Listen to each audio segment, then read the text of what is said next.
Hello friends, welcome to Kumari தெண்டல்.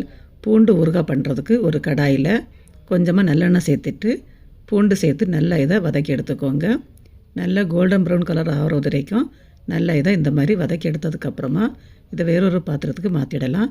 இப்போ அதே கடாயில் கொஞ்சமாக கடுகு, வெந்தயம், சீரகம் சேர்த்து பெருங்காயத்தூள், கருவேப்பிலை சேர்த்து நல்லா இதை பொரிய விட்டுக்கோங்க. நல்லா பொரிஞ்சு வந்ததுக்கப்புறமா இதில் பச்சை மிளகாய், இஞ்சி பூண்டு விழுது சேர்த்து இஞ்சி பூண்டோட பச்சை வாசனை போகிறது வரைக்கும் நல்லா இதை வதக்கி எடுத்துடலாம்.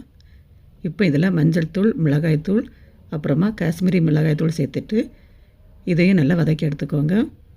இப்போ இதில் கொஞ்சமாக வினிகர் சேர்த்து தேவையான அளவு உப்பும் சேர்த்துட்டு வதக்கி எடுத்து வச்சிட்டு இருந்தால் பூண்டை இதில் சேர்த்து நல்லா இதை கொதிக்க விட்டுக்கோங்க.